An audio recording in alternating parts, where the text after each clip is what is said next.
अस्सलाम वालेकुम, मेरा नाम डॉक्टर हफ्सा है। मैं कंसल्टेंट फ़िज़िशियन हूँ सर्विसेज हॉस्पिटल में और मैं प्रैक्टिस कर रही हूँ शाम में डॉक्टर्स हॉस्पिटल गुलशन रावी ब्रांच में। आज का जो हमारा टॉपिक ऑफ डिस्कशन था वो ये है कि ईद के बाद जो मैदे के मसाइल हैं और लोगों को अपनी खाने की रूटीन सेट करने में जो मसाइल पेश आ रहे हैं उसके लिए क्या किया जाए। एक तो हम सबको पता है कि रमज़ान चुके 30 दिन के लिए हमारा जो है ना वो रूटीन चेंज होती है, सोने उठने जागने की भी और खाने पीने की भी। हमारा मैदा जो है वो 12-14 घंटे के लिए खाली रहता है, तो हमारी जो रूटीन है वो चेंज हो जाती है। और उसके फ़ौरन बाद जब ईद पे और उसके बाद जब हम खाना पीना शुरू कर देते हैं तो वो हमारा जो स्टमक है वो उसको टॉलरेट नहीं कर पाता। उसके लिए जो है वो काफ़ी सारी चेंजेस इन लाइफस्टाइल मॉडिफिकेशन हैं कि जिसके साथ आप अपने मैदे के मसाइल और पेट की ख़राबी से बच सकते हैं। सबसे पहले तो आपकी जो स्लीप डिस्टर्बेंसेस हुई होती हैं कि ज़ाहिर है आप रमज़ान में पूरी रात अक्सर लोग जागते हैं सहरी तक और सुबह में सो जाते हैं खाना खा के, तो उससे स्टमक के जो मसले होते हैं। अब आप वो जो स्लीप है उसकी डिस्टर्बेंसेस से एक तो आप लेटे रहते हैं, वेट गेन हो जाता है, और दूसरा ये कि डिस्टर्ब स्लीप की वजह से बहुत सारे हार्मोनल चेंजेस आते हैं जिसकी वजह से एंग्जाइटी स्ट्रेस भी होता है और आपके वेट गेन और वेट लॉस वेट चेंजेस भी आते हैं। तो इसको भी ठीक करने की ज़रूरत है। एक तो सबसे पहले आपको अपनी स्लीप ठीक करने की ज़रूरत है कि जो आपकी पुरानी रूटीन है कि आप एक अच्छी स्लीप लें, रात में जल्दी सोने वाली आदत डालें।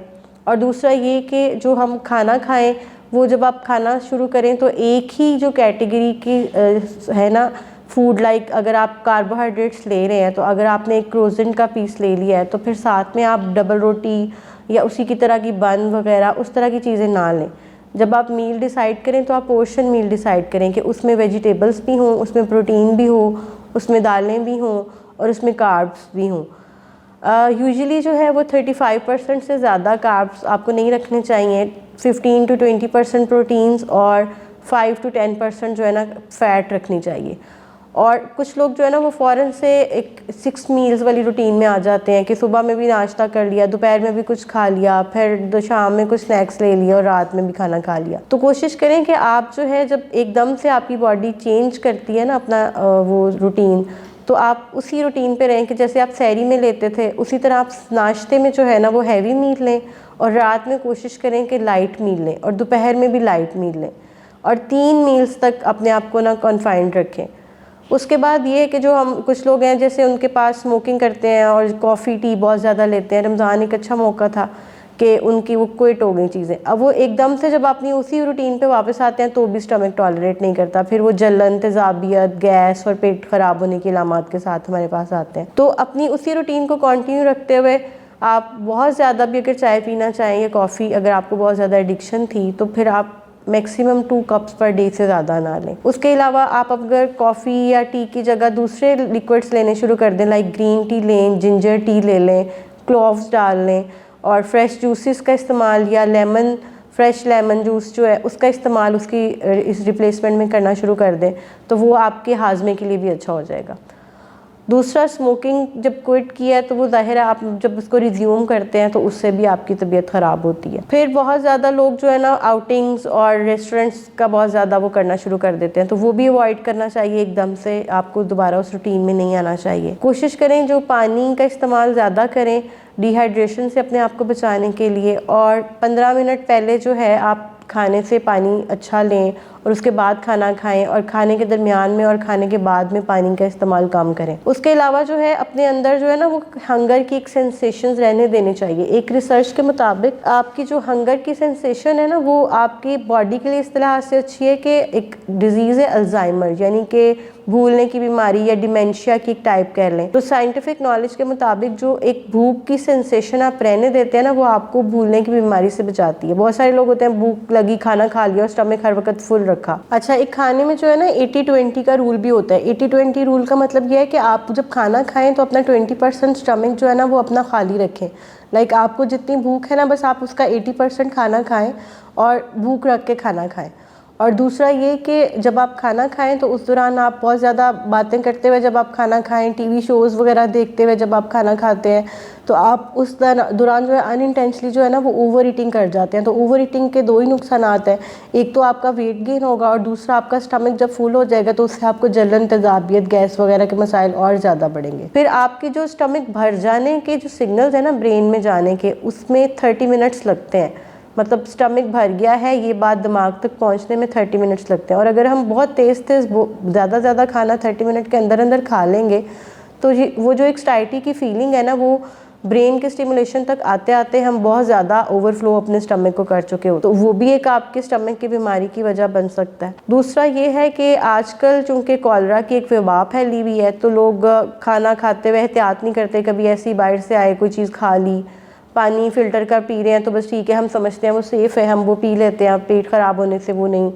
हम अवॉइड कर सकते। फिर हम लाइक रॉ फूड जैसे सैलड वगैरह और फ्रूट सैलड और इस तरह की चीज़ें हम ले लेते हैं। आजकल के मौसम में चूँकि कॉलरा डॉक्यूमेंटेड केसेस बहुत ज़्यादा आ रहे हैं और वो severe whitish diarrhoea, vomiting, fever के साथ, बीपी लो के साथ, लेथार्जी के साथ पेशेंट्स आ रहे हैं। तो मैं रिकमेंड करना चाहूँगी कि अगर आप इवन फ़िल्टर का पानी भी पी रहे हैं ना तो उसको बॉयल करके पिएँ।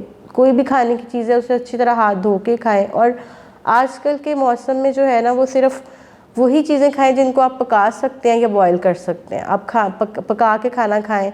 ये सैलड्स वगैरह और जो फ्रूट्स वगैरह रॉ है आजकल थोड़ा अवॉइड कर लें, और फ्रेश जूसेस वगैरह से। उसके अलावा जो है एक रमज़ान से अब तक की रूटीन की जो हम बात कर रहे थे उसको मेंटेन रखने के लिए या बॉडी को उसकी हैबिट डालने के लिए ये भी रिकमेंडेड है कि 2 फास्ट पर वीक अगर आप रख लें, लाइक जैसे शवाल के रोज़े कुछ लोग रख लेते हैं 6 रोज़े उसके बाद, या फिर इंटरमिटेंट फास्टिंग का एक कॉन्सेप्ट देते हैं।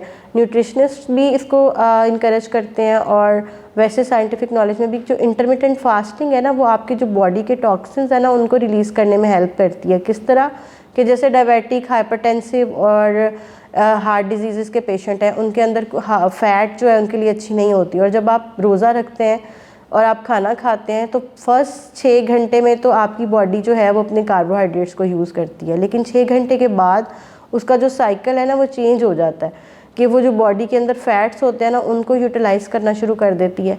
तो जब आपकी फ़ैट यूटिलाइज़ होती है तो जो कोलेस्ट्रॉल लेवल्स जो है ना इन तीनों बीमारियों के लिए अच्छे नहीं हैं, तो वो यूटिलाइज़ होकर बॉडी से निकल जाते हैं। तो टॉक्सिन्स को रिलीज़ करने के लिए भी ये एक अच्छा वो होता है। फिर आहिस्ता आहिस्ता ज़ाहिर है जैसे आपका वो टाइम पीरियड गुजरता जाता है, आपका स्टमक, आपकी बॉडी, आपके हार्मोनल लेवल्स वो नॉर्मल रूटीन में आते जाते हैं, तो फिर आप उसमें वो कर सकते हैं। और इसके अलावा आजकल कॉलरा की वजह से बीमारियां और केसेस इतने बढ़ रहे हैं तो टाइफाइड की और कॉलरा की वैक्सीन अवेलेबल हैं, आप वो वैक्सीन ज़रूर लगवाएं, ठीक है, अपने डॉक्टर से मशवरा करके। उसके अलावा डायबिटिक पेशेंट स्पेशली, क्योंकि वो चूँकि इम्यूनो कॉम्प्रोमाइज़ होते हैं, उनकी क़ुव्वत मुदाफ़ियत बहुत कम होती है, तो उनको बाकी लोगों की निस्बत ज़्यादा एहतियात की ज़रूरत है कि एक तो अपनी शुगर का कंट्रोल अच्छा करें। शुगर अच्छी कंट्रोल नहीं होगी तो पेट की ख़राबी के मसाइल और ज़्यादा बढ़ते हैं। तो इसलिए जो है ना हम सबको एहतियात की ज़रूरत है, और ये मैसेज जो है ना वो सबको आगे पहुंचाना चाहिए आजकल।